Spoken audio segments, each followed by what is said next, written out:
welcome everyone to this amazing revision session, where we are going to revise Ind AS 110 CFS. Okay, and the best part about this revision is this is revision which is exclusively for my lovely South India students who are enrolling for the full English lectures or who are willing to see something good in FR which is in 100% English. Okay, so here we are with the revision of Ind AS 110 in 100% English. Acha, do remember here we will revise the concepts along with the questions. Wow, sir. Okay, so beautiful, so elegant, just looking like a wow, sir. Very good. So we'll do this part. Also, before starting, if you have already enrolled for the lecture, good to go. We already have the notes. Just keep the notes with you. If you haven't enrolled, if you wish to enroll, you can enroll my lectures on bbvirtuals.com. They are available. Okay. Apart from this, I will share the board notes, whatever I write on board, on the Telegram channel. You can download the board notes and join the Telegram channel. Okay. Link is in the description. And if you are watching this revision, if you found this helpful, then subscribe. Okay. Anyways, so let's start the revision in 3, 2, 1 and go. First of all, Ind AS 110 name CFS accounting for subsidiaries. Okay. Now, when we talk about accounting for subsidiaries, do remember one thing. It is a continuation of what we studied in Ind AS 103. Okay. Like what we did in 103. 103 talks about the CFS on day 1 when you acquire the control. 110 talks about the CFS on year end. On year end, suppose you acquired any company on 1st April 2012. Now year end has come, 31st March 2013. How will you prepare the CFS on year end? That is what this Ind AS 110 will talk about. Simple? Okay, sir. Now, here we have to follow the steps of 103 again. I'll tell you why we have to follow the steps of 103 again. Because here there was a basic issue. What was the basic issue? That even if you are preparing the CFS on day 1, the goodwill amount is missing. Remember in 103 we used to find the amount of goodwill on date of acquisition by following the 6 steps. That amount is missing. So we have to follow the procedure again. Okay, first we will find the goodwill on day 1. Then through that we will get the goodwill on year end also.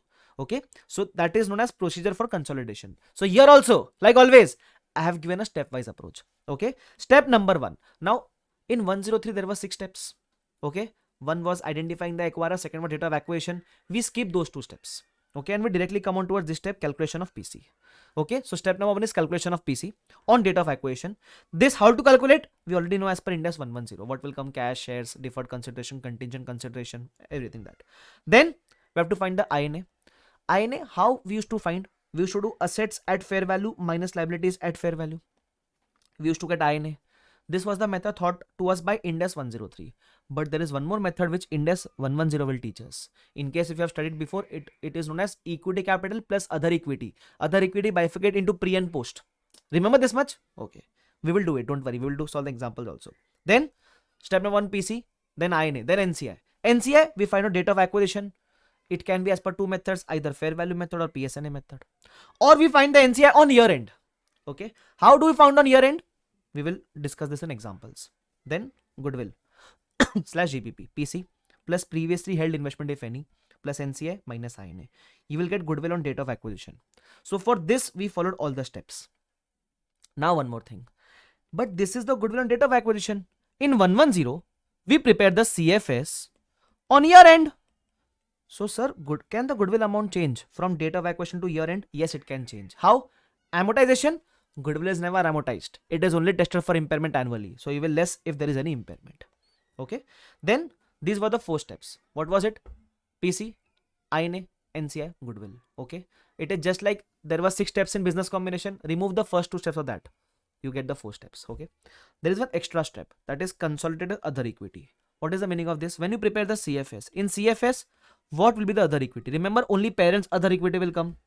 So that is nothing but step number 5, console other equity, where you will take the other equity of parent. But yes, some adjustment can also come here, that we will discuss. Okay. Now before moving towards the example, did you remember there can be 2 types of procedures? First is where you are preparing CFS directly without SFS. This is what we did in Ind AS 103. Remember, where in SFS there is no entry passed for takeover of subsidiary. So we directly used to pass the entry in CFS because 103 we learned the CFS on day 1. So we used to do INA account debit to PC to NCI. If difference used to come, we used to say goodwill GBP. But what if the CFS is prepared through SFS? Now what is the meaning of through SFS? That means in SFS you have already recorded the investment. So if you invest in subsidiary, In SFS, you record investment in subsidiary to whatever you have paid to cash shares, whatever it is to PC, that means. Okay. So in SFS, this entry has been passed. Now, after passing this entry in SFS, you are preparing CFS. So if you have recorded the PC directly in SFS, you should not give the effect of PC again in CFS. Why? Because then it will book the PC double time. So what will I do? Instead of recording the PC, I will eliminate the investment. Why? Because in CFS, we are recording all the asset liability of subsidiary. So no need to show the investment separately. Simple. So we will eliminate the investment. So it will be INA to NCI to investment. Okay. Then differentiate goodwill GBP. Logic also have made you right here. Remember this much? Okay. So one more thing. When we in 110, mostly we will do through this method only, wherein SFS entry has already been passed. Now in 110, the amount of PC is not given directly. So do remember, you can see the SFS, you can see the amount of investment. Whatever is the amount of investment, that will be the amount of PC. Because to record the investment, you must pass the entry investment to PC. So through the amount of investment, you can get a hint of PC. Do remember that. Okay. Chalo. Now let's start discussing the examples one by one. Okay. So the first example number 1. Okay. That is on page number 30.11. What is it? 30.12. Example number 1. What does it say? So let's say we have a balance sheet. Year end is 31st March 17. In this example, it was a very basic example where even the date of acquisition was 31st March 17. So year end is 31st March 17. Date of acquisition 31st March 17. It says prepare the balance sheet on 31st March 17 only. So here the date of acquisition and year end are same. So ideally it is not a question of 110, it is a question of 103 only. But anyways, we'll try to solve as per the procedure of 110. How will you solve it? Take the PC. PC is not given. So look at the amount of investment. You have recorded the investment in SFS. This is your PC. Because to record this, you must have passed the entry investment to PC. So your PC is 25,000. Okay. Then step number 2, INA. Because the date of acquisition and year end are same, you can calculate INA as per both the methods. You can do asset minus liabilities also. That is 24,000. But there is one more method as per 110. That is equity capital plus other equity. Through this also you will get the same answer, 24,000. Then NCI on date of acquisition as per PSNA method you will get. Then you will compute goodwill, prepare the balance sheet. Okay. In balance sheet, just remember investment gets eliminated. Okay. This was a basic question. Nothing extra is there. So in this example number 1, we learned that INA can be calculated using this method also. Equity plus other equity. Then we came on towards second example. Now here the balance sheet is given on 31st March 18. But what is the information? That investment was made on 1st April 17. We made the investment on first day of the year and opening other equity is given. Prepare the balance sheet on year end. Now this is a pure question of 110 where we invested on first day, but the balance sheet is asked of year end. Okay. So has the investment been recorded in SFS? Yes. Okay. So we will eliminate the investment and this is the amount of PC. So how will you solve this? First PC, then INA. Can I do the INA by directly taking asset minus liabilities? The answer is no. You cannot do it like that. Why? Because this asset liabilities are of year end. I don't want the INA on year end. I want the INA on date of acquisition. So what will you do? You will take the equity capital plus you have to take the other equity. Now for other equity, you will bifurcate into 2 columns. The column of pre, the column of post. In pre, you will write the date up to date of acquisition. And in post, since date of acquisition till year end, how much period is there? So in pre, up to date of acquisition, other equity will come. So is it given how much was the other equity on date of acquisition? Yes, it is given 4,000. So we will write 4,000 here. Okay. Now, if you see closely, the total other equity of subsidiary was 6,000, out of which 4,000 is opening. So in post, how much will come? Balance 2,000 will come. So this 2,000 is nothing but the profit earned by subsidiary since date of acquisition. That means after date of acquisition, how much profit did subsidiary earn? 2,000. Okay. Now what to do with this other equity? So we first want the INA. What is INA? Equity share capital on date of acquisition plus other equity on date of acquisition. Together this forms INA. So 10 plus 4, that is 14,000. Sir, but equity capital was given of year end. We assume that during that there has been no new issue of shares.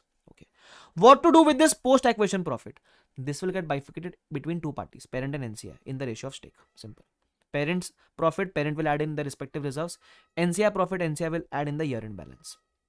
So then we find NCI. NCI on date of acquisition, NCI on year end. So why do we need 2 NCIs? The first NCI on date of acquisition will be useful to calculate the goodwill amount.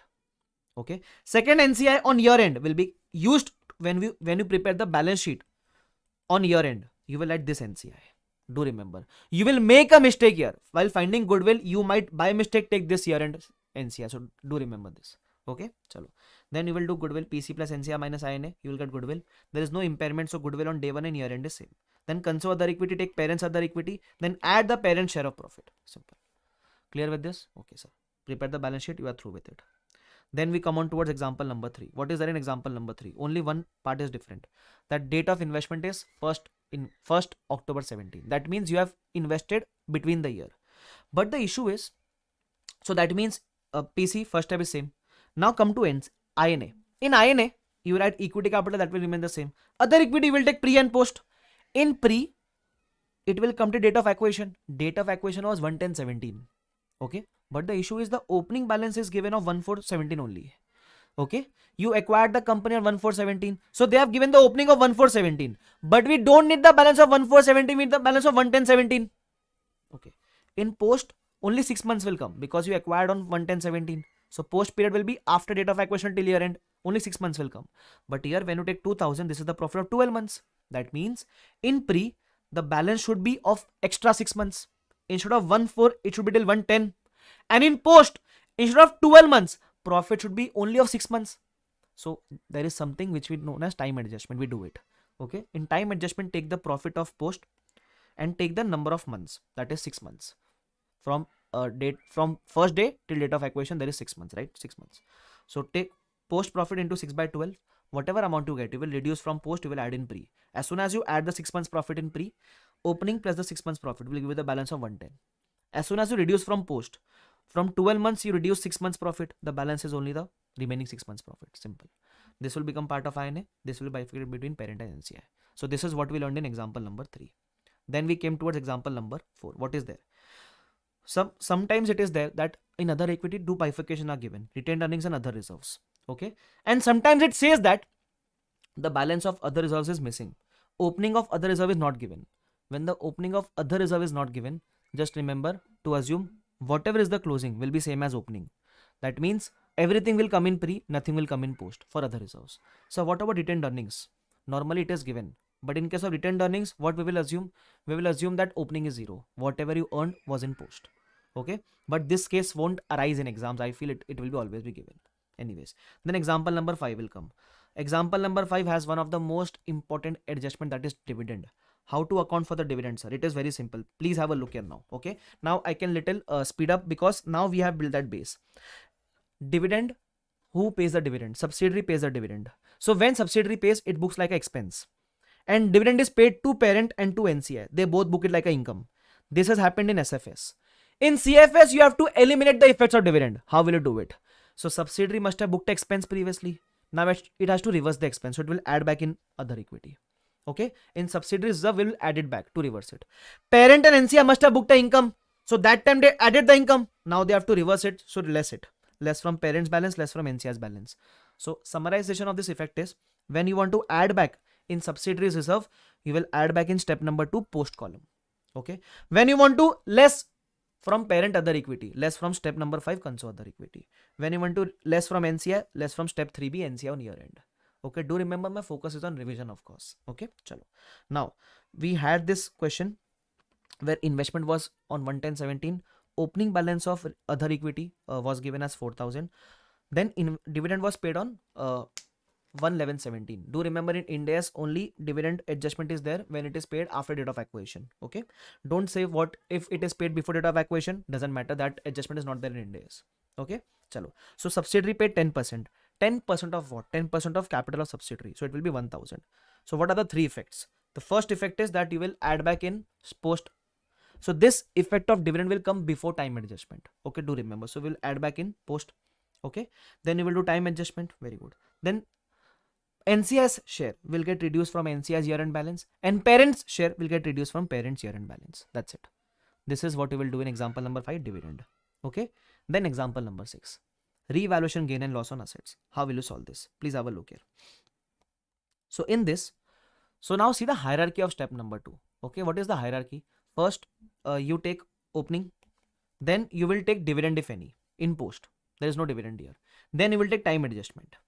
Then you will do fair value adjustments. Why we need to do fair value adjustments? When you take the capital and other equity of subsidiary, it is only considering the book value of asset liabilities. But sometimes we take over at fair value. So whatever is the fair value gain loss, you have to take that effect in pre column. So let's say land increased by 5 lakhs. So there is a gain of 5 lakhs on land. Okay. Don't take the whole fair value. We only want the gain amount. Why? Because when we take equity capital and other equity, up to book value figures already considered. We only want the incremental value compared to carrying amount. So that is the fair value gain loss. So if on asset there is an increase, you will have a revaluation gain. So you will do fair value adjustment. So let's say it is said that land increased by 5 lakhs. So I will add in pre-column 5 lakhs. I will say inventory increased by 2 lakhs. So I will add in pre-column 2 lakhs. It says that trade payable increased by 3 lakhs. So increase in trade payable, liability increases, so it is a loss. So revaluation loss on trade payable. Okay, so this is how we'll find the INA. Do remember. Also, while preparing the balance sheet, when you take the land of parent and land of subsidiary, don't forget to add the amount of revaluation gain. Simple. Okay, chalo. Then there was also one more example, example number 7. It was a very good example. What does it say? It says that everything is same except for the fact that the fair value of plant and machinery was 25 lakhs. For plant, they have given the fair value. They have not given the gain amount. We don't want the fair value of plant. We want the gain on plant and machinery. And the rate of depreciation is given. Now, how do I compute this? So don't say that we can compare the fair value and carrying amount directly. This carrying amount is of year end, but the fair value is of 11017. So we will also need the carrying amount of 11017. How will I do it? Please have a look here. So you need to prepare some calculations. First, I have the fair value of 11017. I will require the carrying amount on 11017. How will I find it? We have the carrying amount on year end. Can I say this is after depreciation of 25%? That means this 15 lakh represents 75%. First, we will find 100%. Through this, you will get the value of day 1. So year end, the value was 15 lakhs. On start of the year, it was 20 lakhs. So during the year, you charge depreciation of 5 lakhs. But we don't want the carrying amount of 1.4. We want the carrying amount of 110. So less the 6 months depreciation from year. So if the full year debt was 5 lakhs, 6 months will be 2.5 lakhs. So this is how you get the carrying amount on 11017. So fair value we have on 11017. Carrying amount we have on 11017. You will get the revaluation gain amount 7 lakh 50. Okay. So we record this in pre. Do remember fair value gain loss adjustments will come in pre. But standard also says if ever there is a gain loss on depreciable asset. If ever there is a gain loss on depreciable asset, in post excess depreciation will also come. So here there is a gain on depreciable asset. In post excess debt will come. Okay. How will you compute the excess debt? It is simple. If excess debt will come in post column. So in post column there were how many months? 6 months. So excess debt will come for 6 months. How will you calculate? If on fair value you calculate depreciation for the 6 months, how much will it be? So it will be, if you calculate fair value depreciation on fair value, it will be 3,12,500. But if you calculate debt on carrying amount, it will be 2,50,000. How come? For the full year it was 5 lakhs. So for the last 6 months it will be 2.5 lakhs. So this is excess depreciation. This is how you will compute excess debt. Okay, so it will be 60 to 500. Reduce it. Okay. Now one more thing. Sometimes you might also say that, sir, why can't we directly do the excess debt calculation on revaluation gain amount? Don't do it like that. Why? I also told in class that whenever the rate is given, whenever they have given the rate of depreciation, the method is WDV. In that case, find like this only, the amount of excess debt. But whenever the life is given, life, the method is SLM. In that case, you can directly use the gain amount and find the excess debt. Okay, don't worry, we will solve the same in question also. Everything else remains the same. Step 4, step 3, step 4, step 5, and then the balance sheet. In balance sheet, do remember, in plant and machine, when you add the gain, don't forget to reduce the excess debt as well. Okay, chalo, done. Now, with detail example number 7.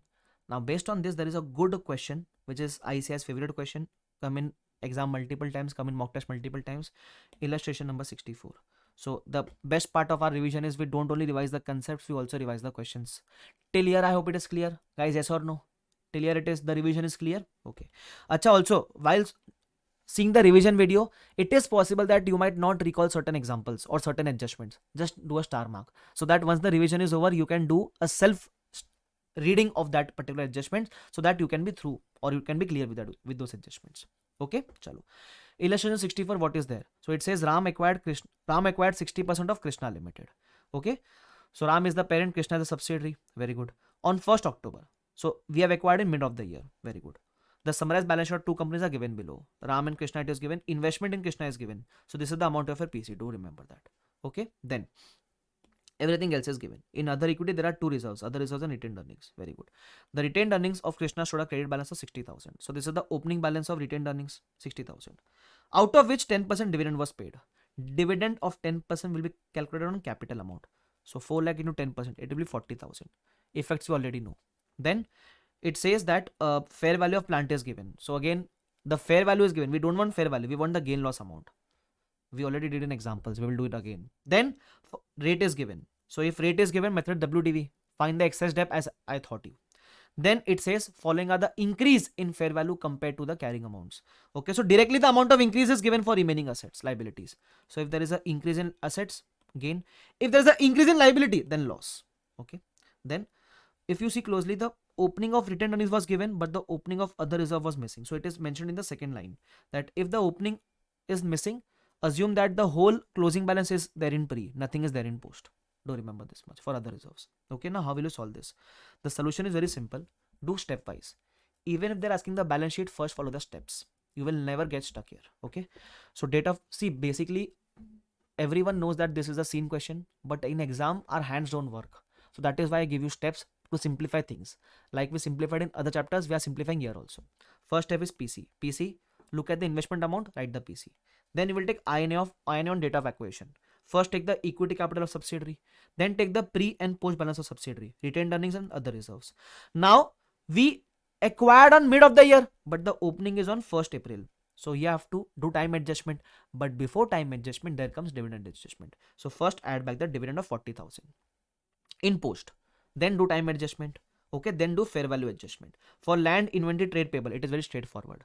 But for plant and machinery, you have to find it. How will you find? Fair value on 110 is given.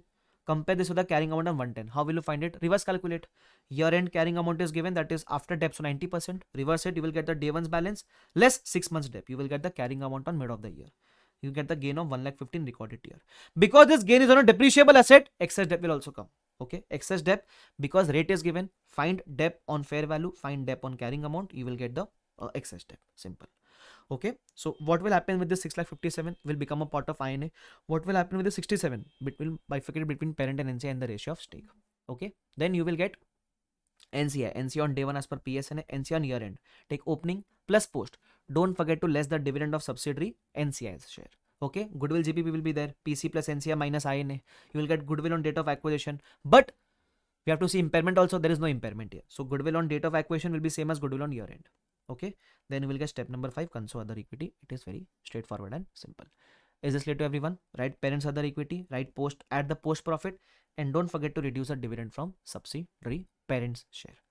While preparing the balance sheet, don't forget to take the effects of fair value adjustments, effect of excess debt. Don't forget this. This is something which you will forget. Okay, so do remember this part. Okay, chalo. So this was your illustration 64. There is one more question, which is a very good question. That is question number 4 of our question bank, that is MTB RTB past exam section. Question number 4, that is on page number 30.70. Okay, let's see what is given here. On 1st April, it says A acquired 80% of S. So A is the parent, S is the subsidiary. On acquisition date, capital reserves are given. So directly the date of acquisition, reserves and capital are given. So there will be no time adjustment here. Why? Because you are acquiring on the first day, and on that day only they have given the capital reserves balance. Okay, then now comes the twist. PC is given, information for PC is given. We are not seeing the PC by looking at the investment amount. We will have to calculate the PC here because it is given. So cash 10 lakhs was paid. We gave shares of 2 lakhs, nominal value 1 rupee, market price 1.8. We will issue at market price. Then there was some deferred consideration also after 3 years. So we will take at present value in PC. Now comes the most important line of this question. The shares and deferred consideration have not yet been recorded by A Limited. So there are 3 forms of PC: cash, shares, deferred. So they are saying shares and deferred have not yet been recorded by A. That means in SFS, you have only considered the effect of cash. You have not considered the effect of shares and deferred consideration. So if you have not considered the effect in SFS, we will have to directly consider the effect in CFS. So in CFS, you will eliminate the investment, but you will also have to record the PC, which you gave shares and deferred consideration. Do remember. Apart from this, on date of acquisition, fair value of plant exceeded by 2 lakhs. So gain on plant is given directly. Useful life is 5 years. Because life is given, method is SLM. So excess debt you can directly calculate on the gain amount. Okay, chalo. Goodwill is impaired by 2,58,000. Good adjustment, we will do it. Then NCI is given as per fair value method. Do remember this much. Okay, chalo. Then balance sheet is asked on 31st March 19. Now the important part here is we have acquired on 1st April 17. Balance sheet was asked for 31st March 19. That means in post there is not 1 year, there is 2 years.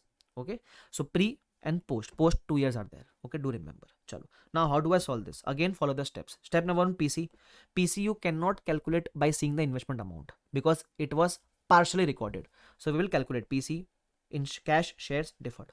Okay, do remember cash impact is already there in SFS, so no need to give the effect again in CFS, but shares and deferred, if it was not there, we will give the effect.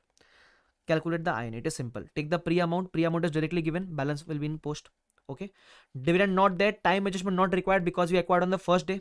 Fair value adjustment only one is there, that is plant, and because it is a depreciable asset, excess debt will be reduced. You will get INA, you will get post balance.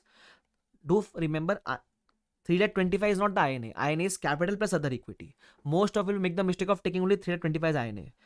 325 plus the capital of subsidiary will form part of INA. So it will be 825,000. Then in post 95,000 is there. So bifurcate into parent and NCI and the ratio of stake. NCI is as per fair value. And year end you will say add post acquisition, dividend not there. This we will talk about later. Then goodwill will come. PC plus NCI minus INA, you will get goodwill. Now because NCI was at fair value, remember if NCI is at fair value, goodwill is full. If NCI is at PSNA, goodwill is partial.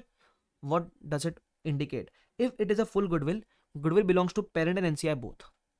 Okay. So if goodwill belongs to parent and NCI both, and if there is an impairment in this goodwill, both will bear the impairment loss. So if there is an impairment, the loss will have two effects. First, it will reduce the amount of goodwill. Second, this loss will be borne by parent and NCI and the ratio of stake. So parent stake was 80%, NCI stake was 20%. So 80% loss parent will bear. So parent's reserve will reduce. And 20% loss NCI will bear. So NCI's year-end balance will also reduce. So do remember this. So if you can see here, NCI's year-end balance reduced, and for parent we will reduce the consolidated other equity. So parent's reserves also reduced. Okay. Then while preparing the balance sheet, do remember, apart from the normal asset liabilities, we also have to take the effect of two PCs, that is shares and deferred. How will I take the effect in shares? So 1 rupee was face value, 0.8 was premium. So 2 lakh will come in face value, 1.6 lakh will come in premium. So whatever is the face value will get added in capital. Whatever is the premium will get added in other equity. So I will add in step number 5 directly. Okay. So I add it here premium and I add it here face value. Simple.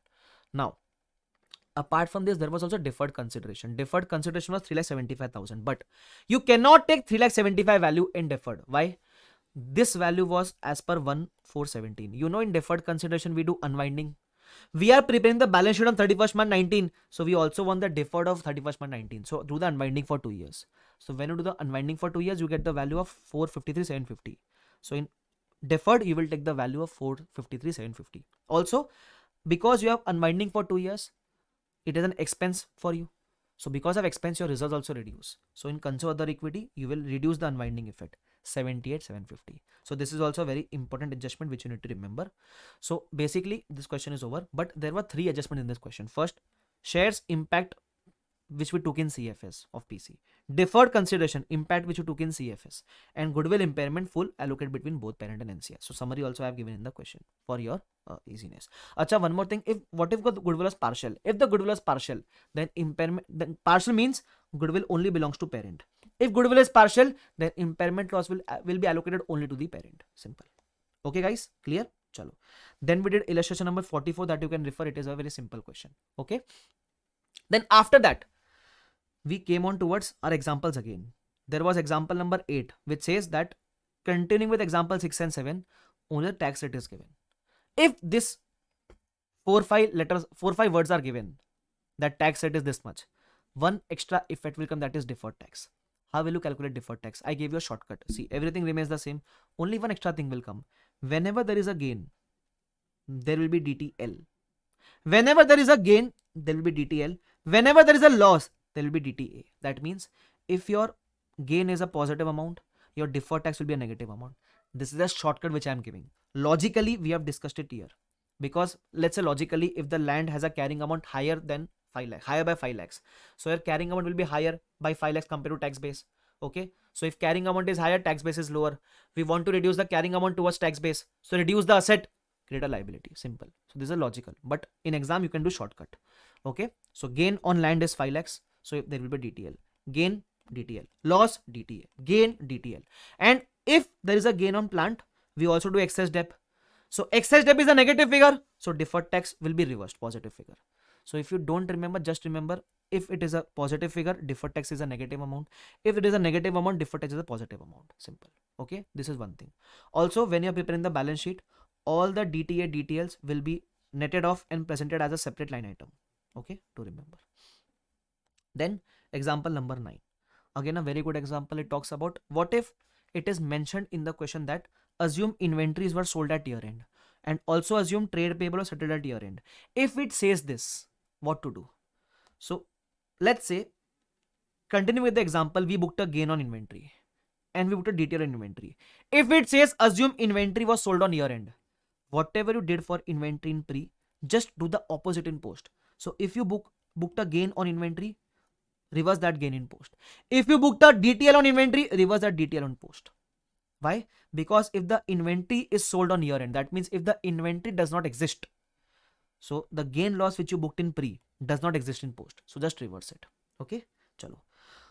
Same applies for trade payable. Whatever you did for trade payable in pre, just reverse the same in post. Okay. Acha, you will do this only when this line is mentioned. If nothing is mentioned, just book the gain loss in pre, do nothing in post. Like in illustration number 64, Ramkrishna Limited, we booked a gain in pre for inventory and loss for trade payables, but we never reversed in post because nothing was mentioned. Okay. If it is specifically given inventory sold or any liability is settled, then only reverse. Otherwise, don't do it. Simple. Clear? Okay. Acha, one more thing. Don't say that, sir, if the inventory of subsidiary is sold, then the inventory in CFS will be 0. Inventory in CFS will not be 0. Why? Inventory which was there on date of acquisition has been sold. Subsidiary might have acquired some new set of inventories after date of acquisition, so it can remain. So basically, don't apply extra logic by saying inventory should be 0. No. Inventory which was there on date of acquisition has been sold. Anyways, also when you prepare the balance sheet, when you take the gain, also reverse the gain again. So let's say you booked a gain on 2 lakhs of inventory, but that gain has been reversed now. So you will add 2 lakhs less 2 lakhs. Basically in balance sheet you will do this. Okay. And also I have mentioned this. If question specifically mention that inventory was sold, then only reverse everything in post. If nothing is mentioned, assume that no reversal will happen in post. Now based on this, we also did questions 65, 66, 67. What were there is those questions? Come. We will revise that part. Where is it? Here it is. 65, 66, 67. So basically the important question is 67 only, but these three are interlinked. So we will do it together. First 65. It says we acquired 100% on 31st March 12 and the balance sheet is also given 31st March 12 and they have asked the CFS of 31st March 12 only. That is here the year end and date of acquisition are same. Okay. So how will you solve this? Here ideally it is a question of 103, not 110. Why? Because year end and date of acquisition is same. Okay. So we acquired 100%. PC paid was 6,000 lakhs. Okay. So how will you solve this? You will add the PC 100%. INA of orange. Now because date of acquisition and year end is same, you can directly calculate the INA. Doing asset at fair value minus liabilities, whatever it is. Okay. You will get 4,700. You can also do with the method of 110. You can take the equity capital, take the other equity, everything will come in pre only and do the fair value adjustments. Fair value adjustment will come on 2 items, building and inventories. Okay, do remember. Chalo. So we got the INA same. NCI will be nil. Goodwill will be simple PC plus NCI minus INA. We'll get the goodwill. Consider other equity only parent. Prepare the balance sheet and homework simple. Then there was illustration number 66, I guess. One second. Did I make a mistake? Yeah. Then there was illustration number 66. Okay. In 66, what is there specifically? Only one part is different, that in 66 we have paid the PC not for 100% but for 75%. Rest everything is same. So your PC is for 75% is 4,500 and your NCI will also come. Rest everything is same. Okay. This was 66. Nothing else is there. Now let's come to 67. That is the important part. Here the story has moved 1 year ahead. We acquired on 31st March 12. Now they are talking about 31st March 13. Okay, so what is happening on 31st March 13? We have to see. So now this becomes a pure question of 110. Okay, how will I solve this? Let's see. So what are the adjustments? First, profit and loss is given. Okay. Then goodwill impairment is given, 98. Then for building, you got the gain in pre-column. They are saying that the life of building is 20 years. So here excess debt will come in post. In previous question did not come. Why? Because the period was not there in post. Here there is 1 year in post now because we have moved 1 year ahead. Apart from this, because the life is given of inventories, you can directly calculate the excess step. Also, all the inventory held by Orange on 31st March 12, that is the inventory on date of acquisition, was sold. If inventory was sold, whatever you do in pre, you have to reverse in post. Okay. So how will you solve the 67? It is very simple. Take the PC 4500, then INA. Now the issue with this question is it is interlinked with 65, 66. So the data of pre you will have to copy from 65 and 66. Okay. So equity capital, I guess we had of 2000. Then we have other equity. Pre, post also will come. Pre 2300 we got from the previous question. How will you get the amount of post? So to calculate the amount of post, two methods are there. Total was 2850. Out of this is in pre, so balance in post. Or current year profit loss is also given. So if this is given, then subsidiary during the current year earned 550. So everything will come in post 550.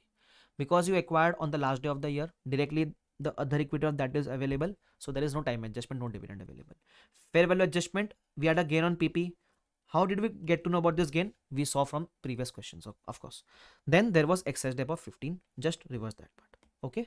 Then we also booked a gain on inventory. We have to reverse it in post. Why? Because the inventory has been sold. Rest everything is simple. NCI is there, goodwill is there. But here NCI we calculate as per PSNA method. We don't have NCI as per fair value. So one more important part. The goodwill you get is impaired. So if there is goodwill impairment, now the goodwill is as per partial goodwill. So if it is a partial goodwill, will NCI and parent both bear the loss? The answer is no. Only parent will bear the loss. Do remember this. Remember in question number 4 we did, there was NCI as per fair value. So goodwill was full. So both parties are bearing the losses, parent and NCI. Here the goodwill is partial. So only parent will bear the loss. Okay, do remember. So only parent's reserve will reduce. Then everything else is same. Just prepare the balance sheet. Balance sheet is something which you should practice again and again multiple times, at least in the question which I'm marking or which I'm revising with you, so that you will gain that confidence also. Okay, chalo. So this was the revision till illustration number 67, till Blue Heavens and Orange County Limited. Okay, I hope till here everything you have understood. Okay, yeah. So we revised till Blue Heavens question, right? Now please have a look here. Now the next part is adjustment of URP. Okay, URP means unrealized profit on transaction between parent and subsidiary. So whenever there is a intra-group transaction between a parent and subsidiary, there are two things which you need to eliminate. One is the sales and purchase between the parent subsidiary, and one is the URP element between the parent and subsidiary. Okay, these two things you will have to eliminate. Now we took one question where parent sold goods to subsidiary. 5 lakhs good was sold for 6 lakhs. So how much was the URP element? 1 lakh was the URP element. Okay. So eliminate the sales purchase. But when will you eliminate this? You will eliminate this only when the transaction happened after date of acquisition. When this sales purchase happened after date of acquisition, then only you will eliminate the sales purchase. And when will you eliminate the URP? When the inventory is still outstanding on year end. The inventory, if parent sold to subsidiary, within subsidiary books, that inventory should remain on year end. Okay, then only will eliminate. So for this, I guess we also had a summary. If you want, you can refer it here. Okay, summary on intra-group sale and purchase and elimination of URP. So if the date of transaction is before date of acquisition, we did the sale purchase before we were into a relationship. So don't eliminate the sales purchase and don't eliminate the URP also. But if the date of transaction is after date of acquisition and inventory is outstanding on year end, eliminate full sales purchase, eliminate full URP. Acha. If date of transaction is after date of acquisition, but inventory is not outstanding, inventory is sold to third party, sales purchase will get eliminated here, but URP won't get eliminated. And last but not the least, if the date of transaction is after date of acquisition and inventory is partly outstanding, in that case, sales purchase will get eliminated completely, but URP you will only eliminate up to the extent of unrealized profit. Okay, on the outstanding inventory. Now, based on this, there were two more discussions of URP. It can be upstream, it can be a downstream transaction, it can be upstream transaction. See, when I say you will have to eliminate the URP, you say console profit loss to inventory 1 lakh URP element, but whose reserves will reduce? When I say consolidated profit loss account debit, whose reserves will reduce? So for that you will have to check whether it is downstream or upstream. So how to do that? So first check who sold the goods to whom. If parent sold to subsidiary, that means a big company selling to small company. From big, it is getting sold to small, so downstream. Okay, so basically when parent sells to subsidiary, profit is earned by parent. Okay, so you will eliminate the URP from parent's reserve. That is from step number 5, console other equity. Okay, when subsidiary selling the goods to parent, it is an upstream transaction. Why? From small company, subsidiary small company compared to parent. So small company selling to big company, subsidiary to parent, upstream. Okay, so when S sells the goods to P, it is an upstream transaction. Okay, so in this, can I say subsidiary earned the profit? So we will eliminate from the subsidiaries reserve. That is step number 2, and that also from the post side. We also discussed why we do that. Okay, we discussed the why part. Also, one more thing, on URP elimination, deferred tax impact will also come. Why?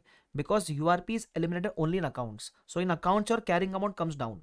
But in taxation, the inventory value stays at the value including profit. Okay, so here the carrying amount came to 5, but the tax base remained at 6.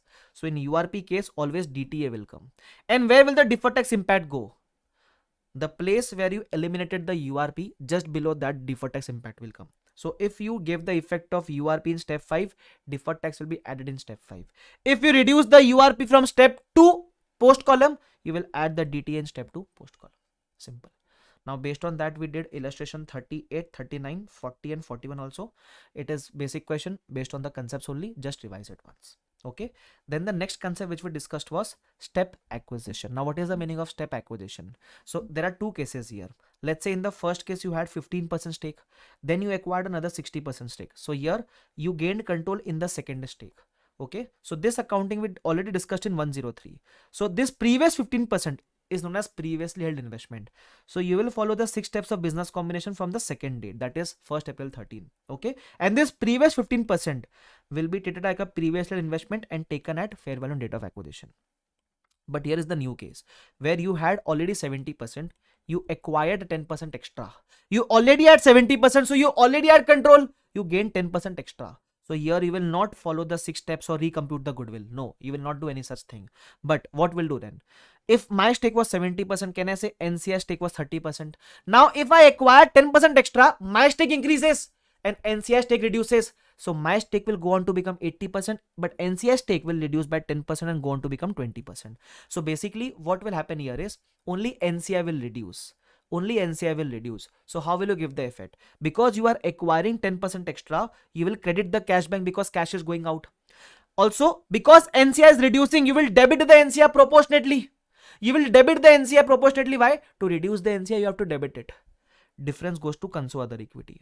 Why? Because if NCI is an equity item, if any equity item increases or reduces, the difference goes in console other equity. This is step acquisition. We have so many questions also based on this, but this is the basic concept. Okay. Apart from that, next point is disposal of shares in subsidiary. Now, what is the meaning of disposal? First case, disposal means sale. So you had 70% stake. You sold 10%. You still have 60%. Can I say before also you had control? Now also you have control. So by selling this small stake, it is not resulting in loss of control. So we will say disposal without loss of control. So what we'll do? If my stake reduces, NCI stake increases. So record the NCI. So to NCI, debit the cash bank because you're selling it. So you will receive cash. So cash bank debit to NCI, difference goes in console other equity. Why console other equity? Same reason, because NCI is an item of equity. Any difference in NCI will go in console other equity. But second case is crucial. Let's say you dispose the shares of subsidiary and it results in loss of control. How come? You had 80%, so NCI was 20%.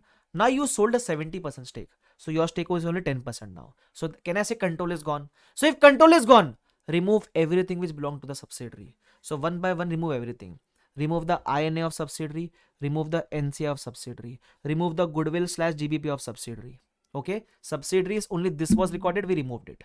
Apart from that, because we are selling 70%, we will receive the money also for 70%, so cash bank account debit. Now, what about the 10% stake which you still have? It will be recorded like a investment retained. Okay, so you will do that. So like this, on a debit side also you have 100%, on a credit side also you have 100%. Again, I'll repeat, remove the INA, remove the NCI, remove goodwill GBP. Okay, because you are selling, you will receive the money, so debit cash bank. What about this retained stake? You will record this like a investment retained at fair value. difference goes in loss of disposal. Okay, do remember this. That's it, nothing else is done. Do remember this step acquisition and disposal. These are the concept. Main clarity we will get once we do the questions. Okay, so are you comfortable with the revision till here, till disposal of shares? So let's continue. We have done till disposal of shares, right? The concept of disposal of shares is done. Now, if you can see, we have one question, illustration number 29. Just give it a read. Okay, we will try to revise all the important or tricky questions. The ones which are very direct questions, you can just give it a read. Okay. Acha, come to illustration number 34 of our notes. So if you see this question, what was there in this question? Let's see. It says that XYZ purchased 80% in ABC. So XYZ is the parent, ABC is a subsidiary. For PC is 140 lakhs. Then subsidiaries capital and profit loss balance is given. Normally we use this to compute the INA. Okay, through that method which we learn in Ind AS 110. But if you read the question wholly, the INA is also directly given. So use a direct given INA. Anyways, during the year ABC means subsidiary earned a profit of 20,000. This is the post acquisition profit which gets distributed between parent and NCI. And it is said that and later on it declared a dividend of 30,000. The interpretation of later on is that the dividend is not paid in the current year because profit is earned in the current year. Okay, and then they use the word later on. That means this dividend has occurred in the next year. Do remember. So in current year, no effect of dividend will come. Okay. Then they are telling us to control to find the value of NCI as per the fair value. And what is the fair value? It is on the same as per share basis of purchased interest. That means if you have paid 1,40,000 for 80%, using this ratio you can find the fair value of NCI for 20%. Okay. Then INA fair value is given. What they have asked? They have asked the entry for dividend in SFS of parent whenever it is received. So they are asking the dividend in the SFS of parent whenever the parent receives it. That means are they asking the entry for current year of dividend? No. Whenever the parent receives, we need to pass an entry. What entry will the parent pass? For entry it is simple. Bank account debit to dividend income in SFS. And whatever is a dividend, 30,000 into the 80% belongs to parent. So record that 80%. Remember, we are not passing this entry in the current year. We are passing this entry in the next year whenever we receive the dividend as a parent. Okay. Then what else was asked? They have asked to compute the NCI as per fair value method. How do I compute the NCI as per fair value method on day one? They are telling us to use the same ratio of purchased interest. We purchased 80% for 1,40,000. What will be the value for 20%? Simple. Okay. Then they have also asked the NCI on year end. So take the opening of day one of NCI. Then add the post share of NCI. Subsidiary earned 20,000 now. So 20% belongs to NCI. So add that. Okay, we added it. Then will I subtract the dividend? No, dividend adjustment is not there in the current year. It is in the next year. So don't perform the deduction in the current year. Do remember. Okay. Apart from this, entry on day one was asked. What entry will you pass?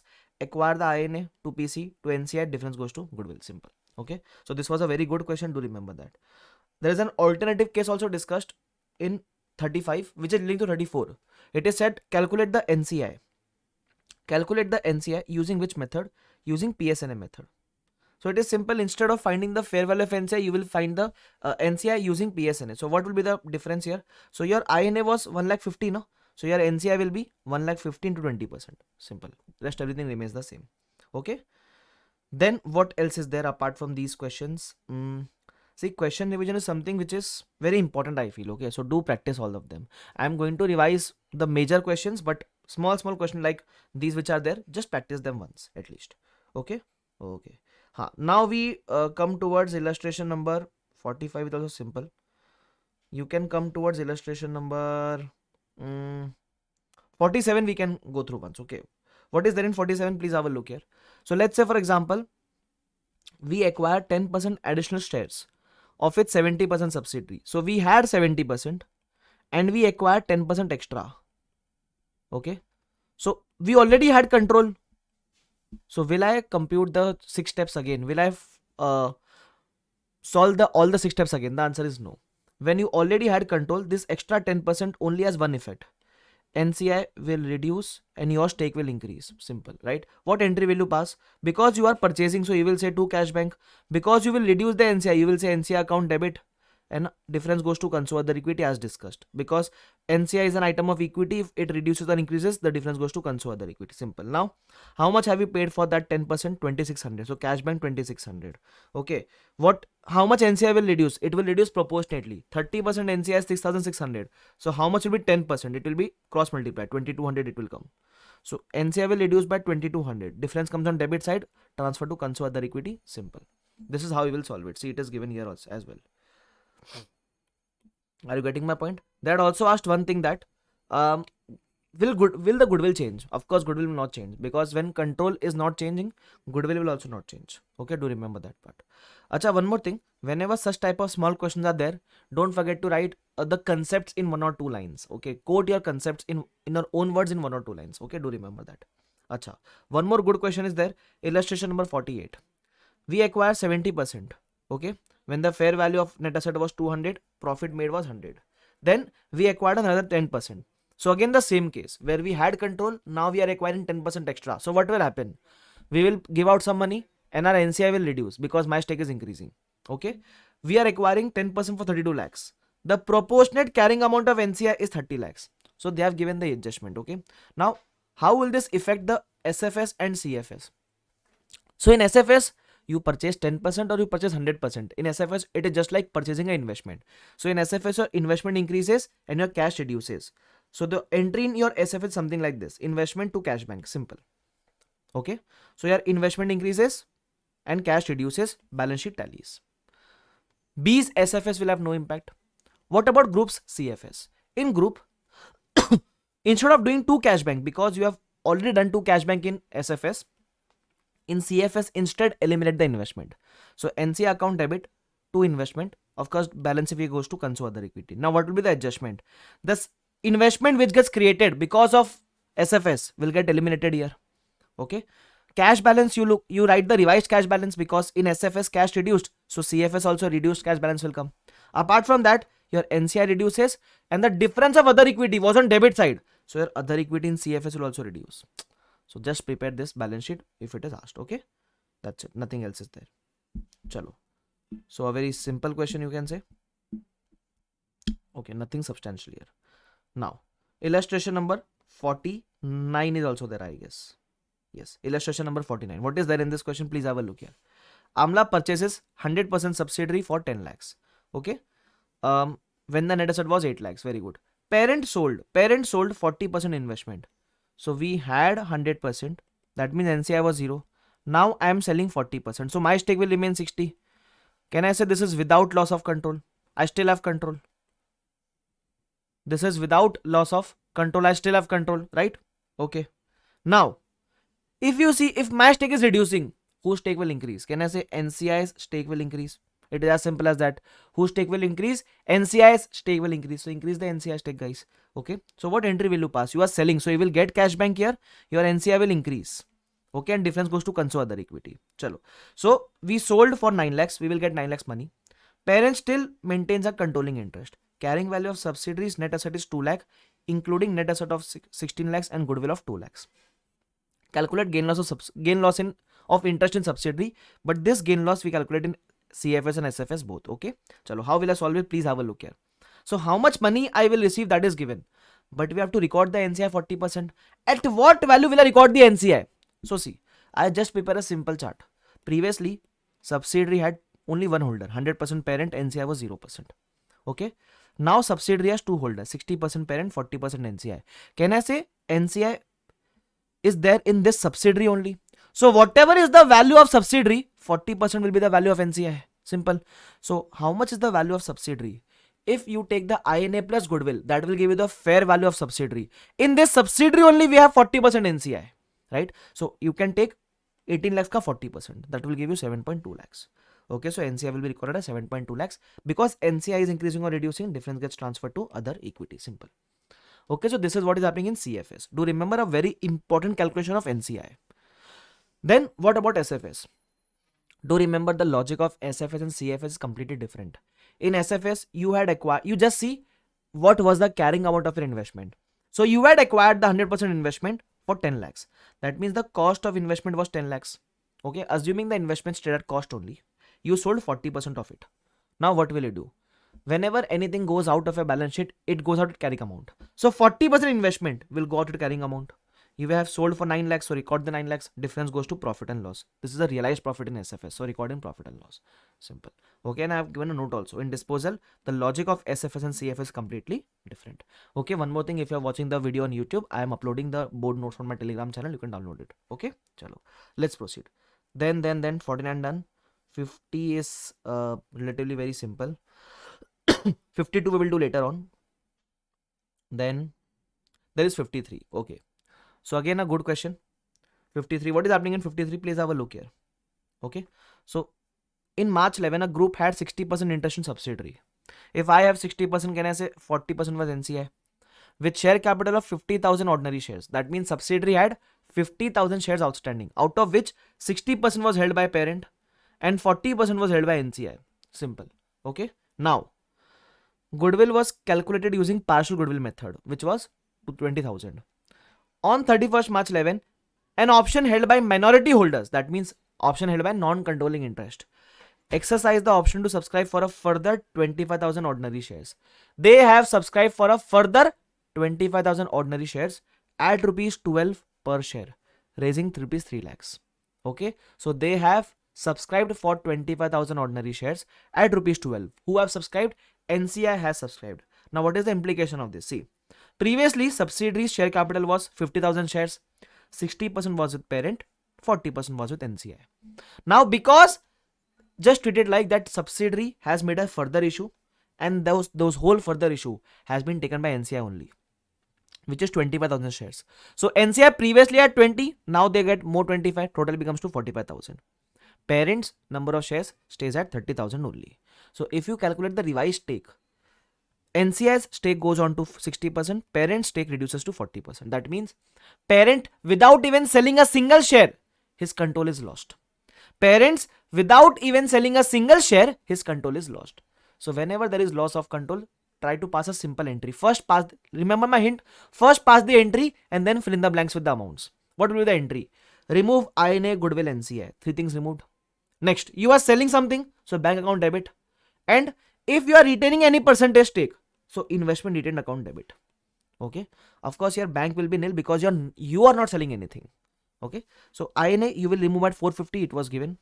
Goodwill you will remove at 20,000, it was given.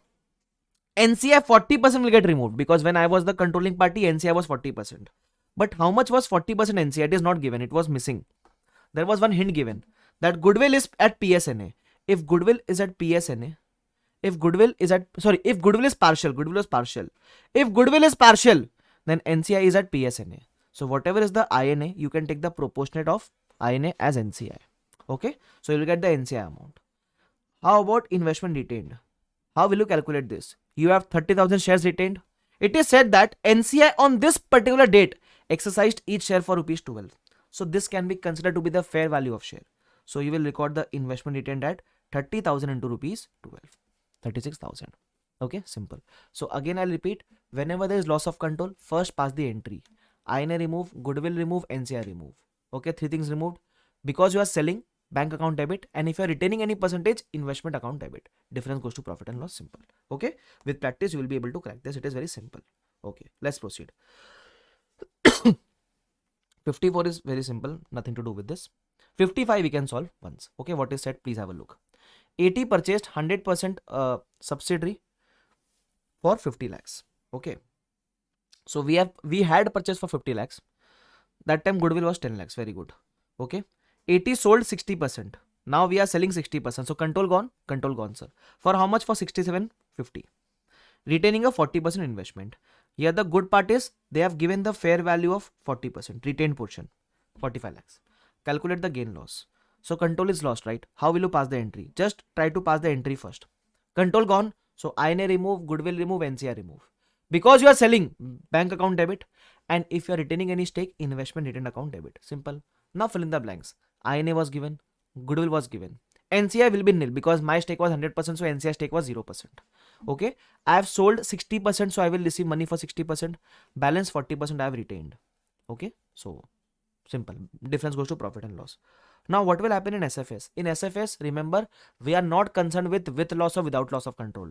Okay, in SFS, just see what was the cost of your investment. Your cost was 50 lakhs for 100% investment. You are selling 60% out of it. So remove at the proportionate carrying amount. If 50 lakhs is for 100%, how much is for 60%? So it will 30 lakhs. Selling for 65 lakhs, 67.5 lakhs, difference goes to profit and loss, 37.5 lakhs. Simple. Clear, guys? Yes.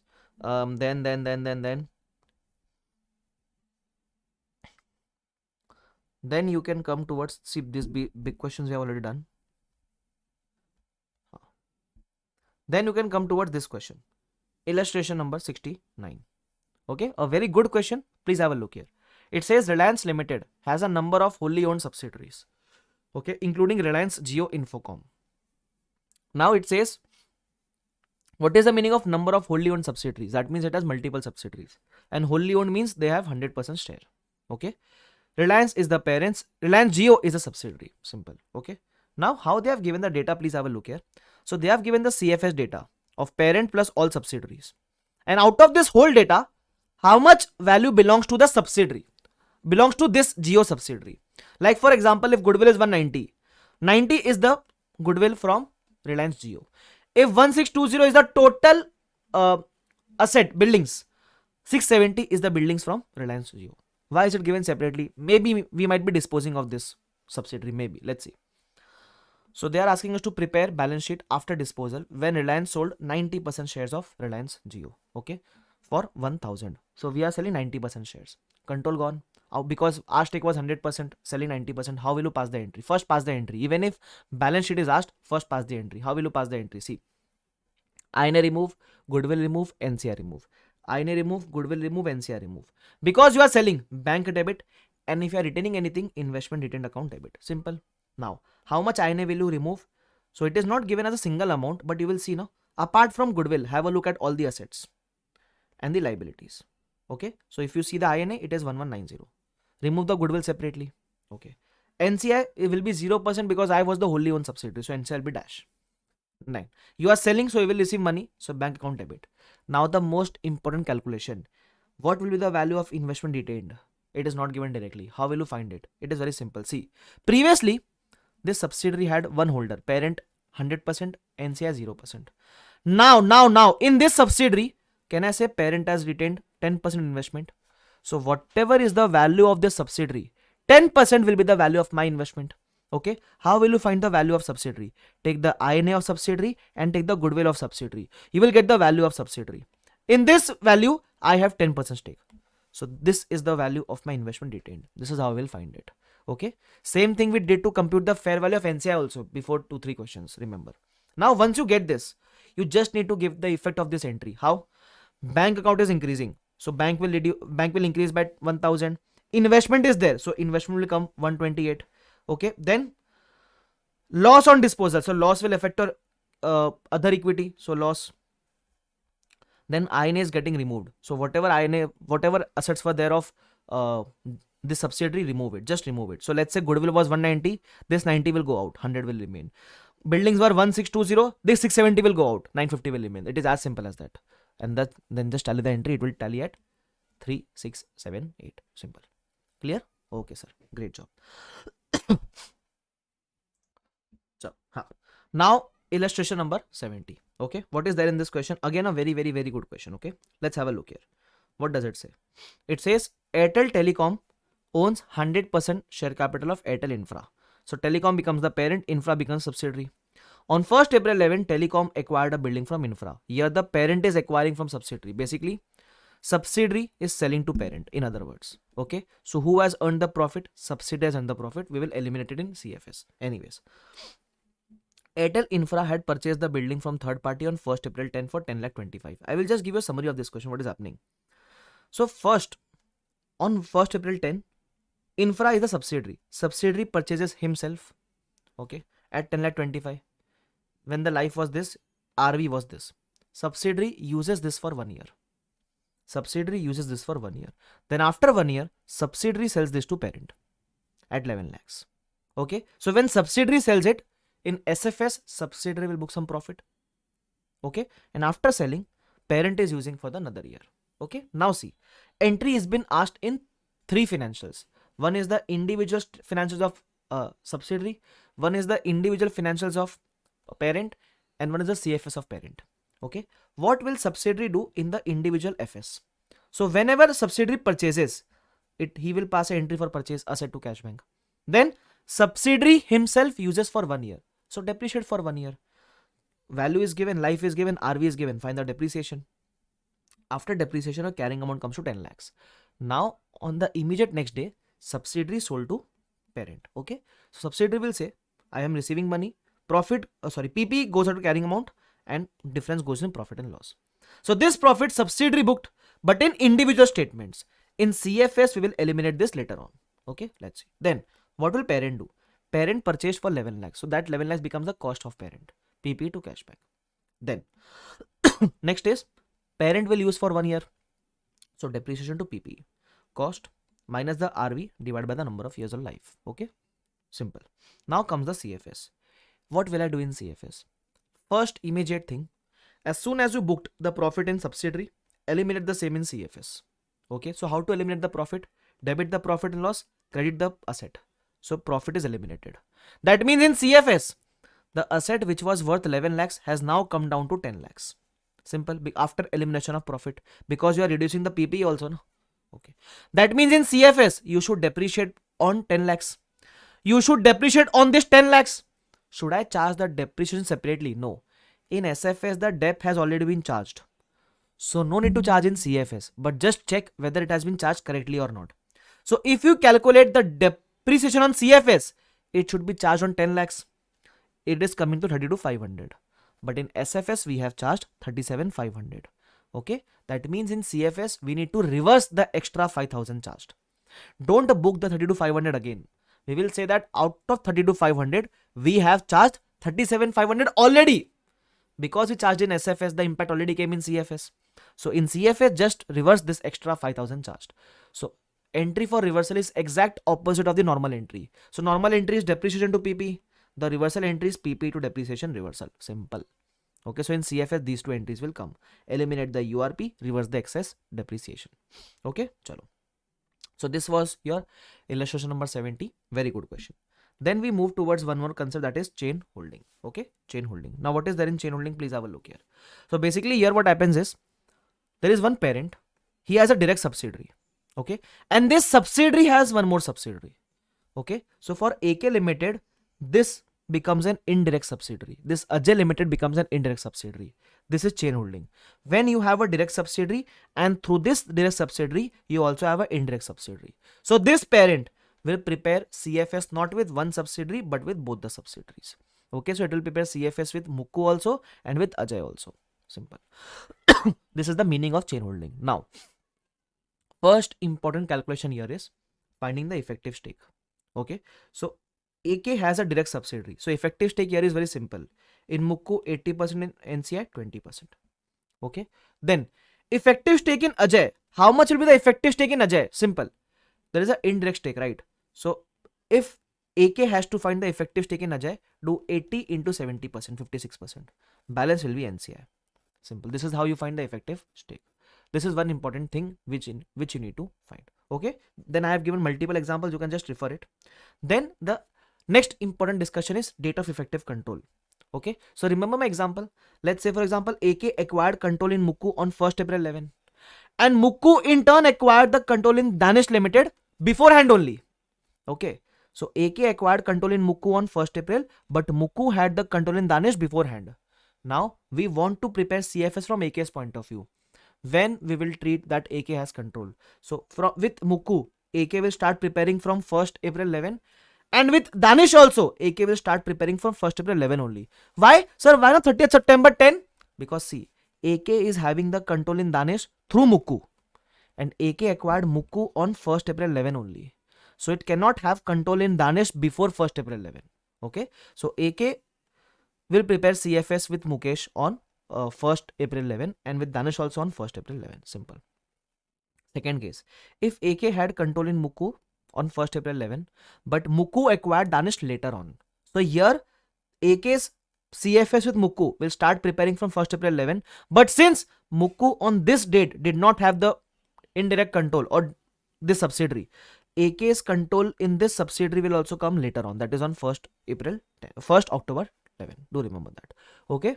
Okay, then just to illustrate this, we have two illustrations. One is illustration number 52. Okay, so it is a very good question on chain holding. Let's have a look here. Okay, see, the chain holding solution is very simple. The only thing here is that CFS we were preparing previously only with one subsidiary. Here there will be two subsidiaries. Okay, prepare this consolidated balance sheet as on 31st March 12. P, S and SS. The balance sheet on that date are given below. Okay, first P Limited has 80% in S Limited and 75% in SS Limited. Okay, this is given below. Do remember that. So this becomes a chain holding. Now data is given that P has acquired the investment in S. P has acquired the direct subsidiary for 340. This becomes the PC. And S acquired the SS for 280. Now what to do with 280? I will explain to you, don't worry. Okay, then read the balance sheet. It is very simple. First, data is written to stake. P holds 80% and S holds 70% in SS. Okay, though both their holdings were acquired on 30th September. So both the controls came on 30th September only. Business profits are accrued evenly throughout the year. Okay, then the opening balance of reserves is given. For S, what is the opening balance of reserves? That means in case of S, 80 is in opening, so balance will be in post. Same year also. Okay, similarly it is given for SS. It is given for INA basically, step number 2. Pre and post you can do.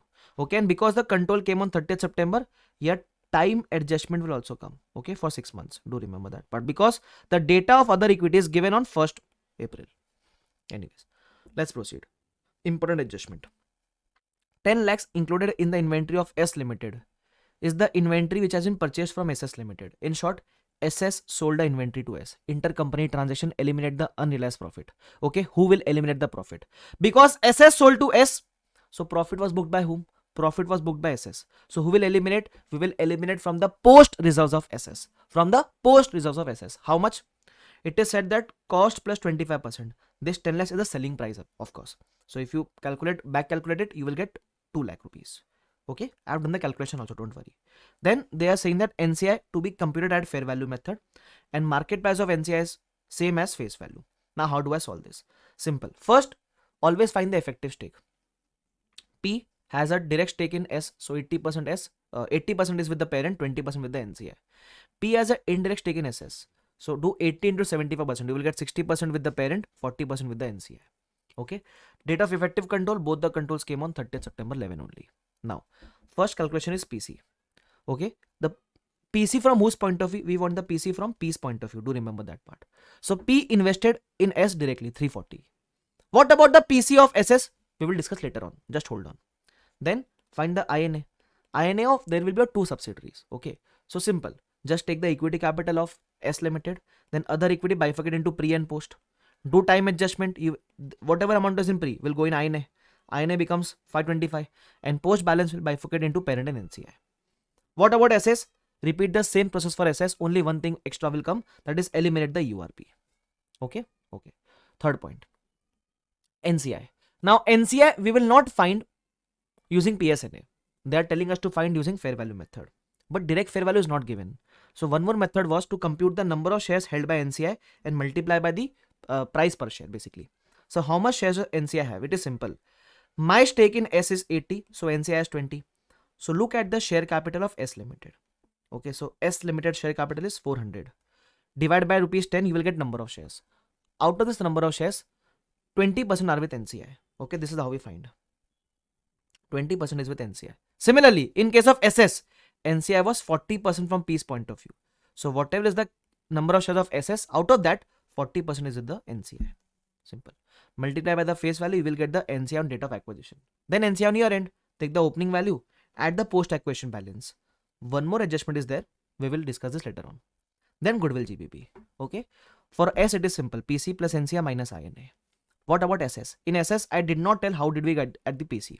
Now, the most important adjustment of chain holding. Please have a look here. What is the adjustment? The PC which we have for which S invested in SS is 280 lakhs. But this PC is from whose point of view? This PC is from S point of view. 280 lakhs.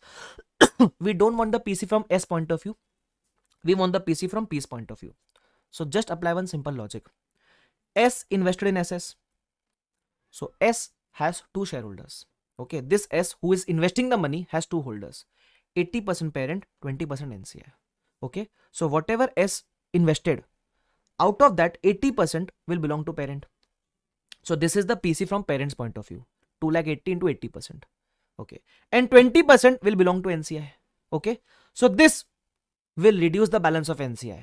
Why it will reduce? Apply the simple logic. Assume that S is using money of 280 lakhs to invest in SS. So it is using two people's money. One, it is using the parent's money. So parent will treat it like an investment. Second, it is using the money of NCI 20%. So if you use anyone's money, their balance will reduce. No? Apply that logic, simple logic. Okay. So 80% of that 280 will become the PC from P's point of view. And that 20% will reduce the balance of S NCI. Will reduce the balance of SS NCI. Do remember that part. That's it. Nothing else is there. You can just solve this question. Find the goodwill GBP for second part. In both cases, you get GBP. Console other equity is very simple. Parents opening balance plus post balance of both the subsidiaries plus the GBP amount, because GBP comes in capital as of other equity only. Prepare the balance sheet. It is very simple. Just write all the three amounts of all the three companies. Don't forget to eliminate the URP. And in balance sheet, there is one more adjustment. There were some intercompany bills receivable and bills payable. Okay, so bills receivable were 72 and 30, that is 102, and bills payable intercompany were 100. So whichever is the lower amount, eliminate from both. So net amount in bills receivable stays at 2 and in bills payable it is nil. Okay, so this is how you will solve the question of chain holding. One more question is there on chain holding, and that is question number 5. Okay, this is similar question, only one thing is different. I'll just explain this to you here only. Okay, question number 5 of MTP RTP, my book, it is question number 5.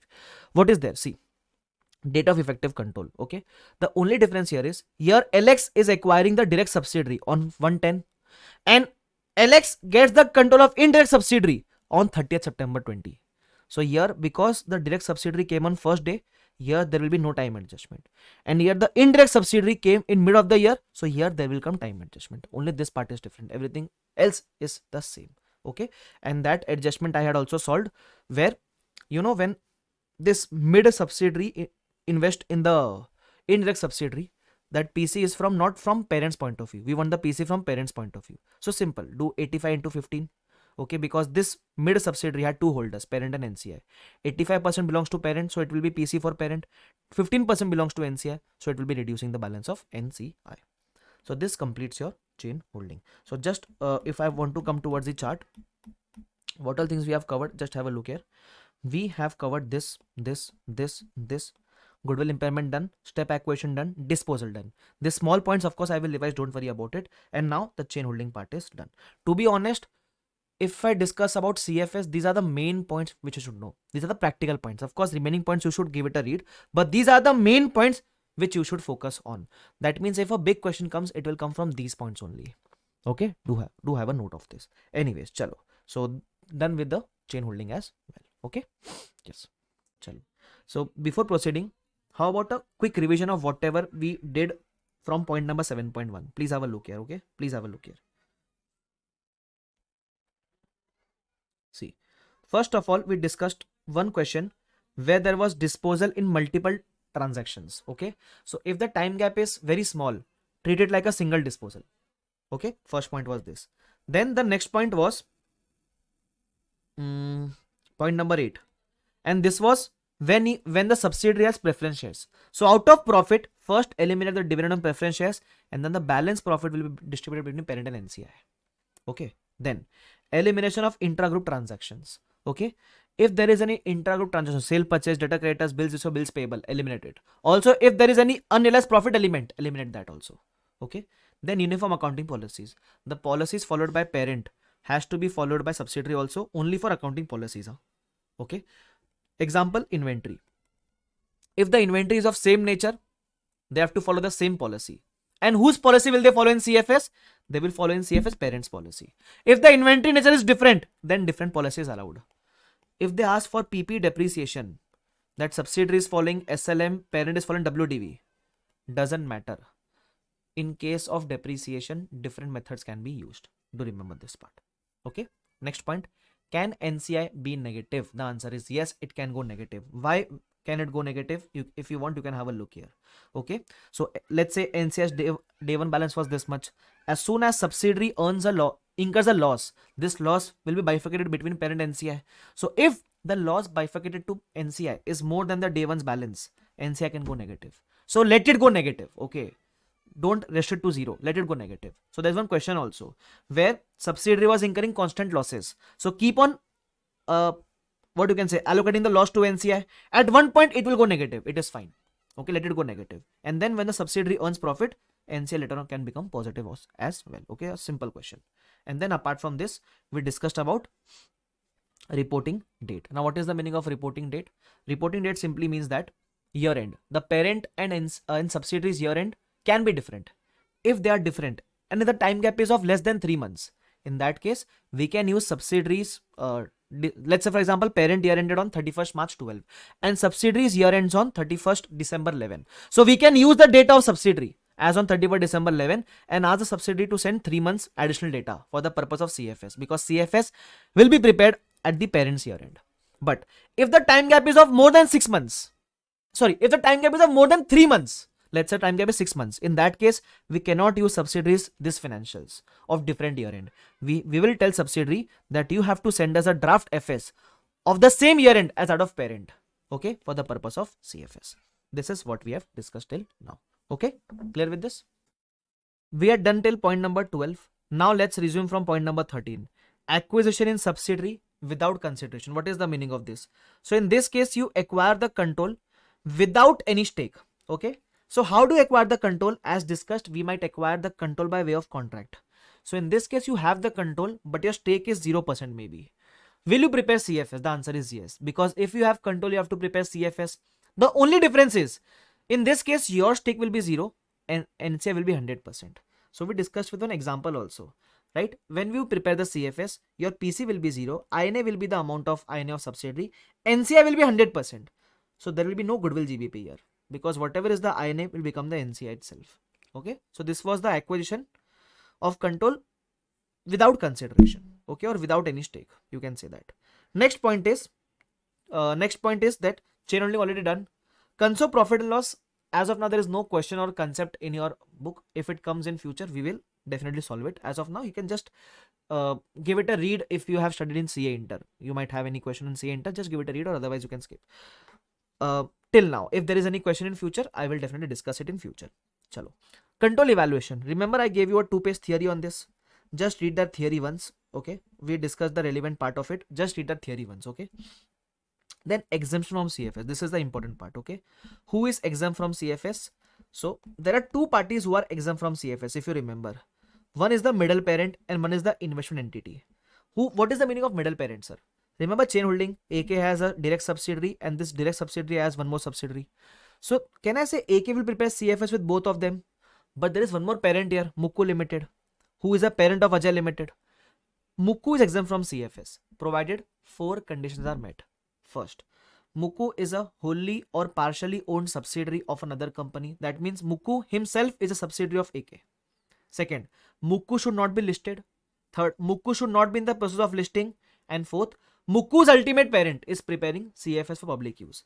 So Mukku's parent is AK. AK is preparing CFS for public use. Simple. Apart from this, the second company who is exempt is investment entity. So who is an investment entity?